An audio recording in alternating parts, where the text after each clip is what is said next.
Well, many people take to the internet with complaints when companies fall short of expectations, but how far would you go? Our Tom Murray is here with a story of an Oak Creek man sued in federal court over his online postings. Tom. According to Mike, a luxury car dealer has spent a lot of money trying to silence this disgruntled customer. Some say he's an internet cowboy standing up for the consumer. Others will say he's gone too far.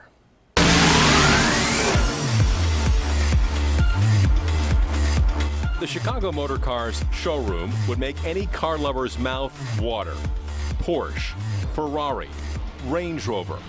The owners say they've sold thousands of luxury models. And customer satisfaction is our #1 goal. David Bates is not one of those satisfied customers. I think they definitely mislead people. His battle is so legally charged that David wanted his lawyer at his side. That was a jaw-dropping day when I got served 2 stacks of legal documents at my home. It started when David saw this ad for a Mercedes-Benz SL600. It was to buy a car for the summer with a girlfriend and use it for that fun part of the summer. The used car needed some work. Chicago Motor Cars agreed to make repairs, and David agreed to buy the car from Chicago Motor Cars. He put down a down payment. The dealership made repairs and delivered the car to his Oak Creek home. But he says the repairs fell short of his expectations.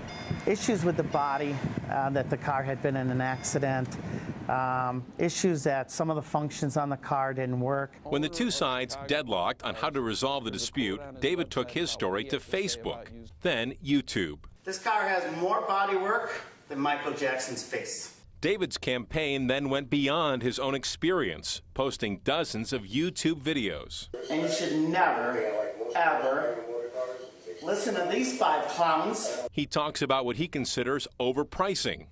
What dealer has a $30,000 profit margin on a car? And reads what he claims to be other customers' complaints. He would not take my calls or return my calls.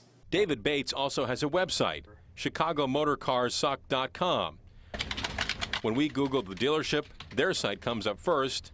David's is second.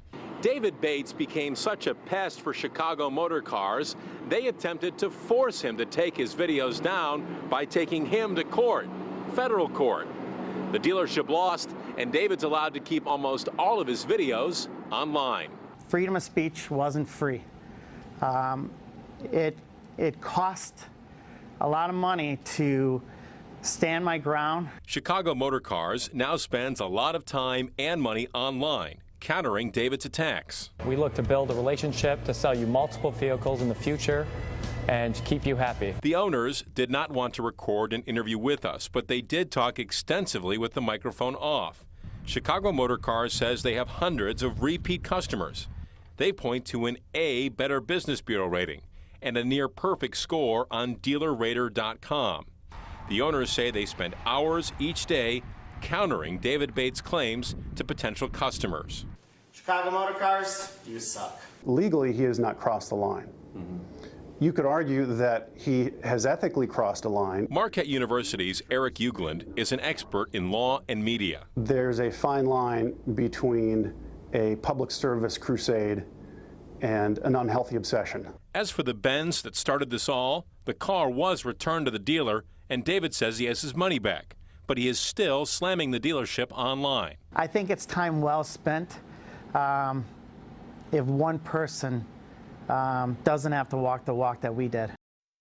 So, our expert has advice for consumers and businesses. For the consumer, your online complaints and opinions are likely legally protected as long as they are true. For businesses, be aware of what's posted about your company online, but resist that urge to publicly fight back. As our expert put it, it's often like swatting flies with a sledgehammer. Wow. So how many of these YouTube videos has David Bates posted against Chicago Motor Cars? At last check, he had 100, more than 100 videos on his YouTube channel. In fact, we checked and he just posted a new one today. So this isn't over for him? Yeah, I don't think so. A fascinating story. Thanks, Tom.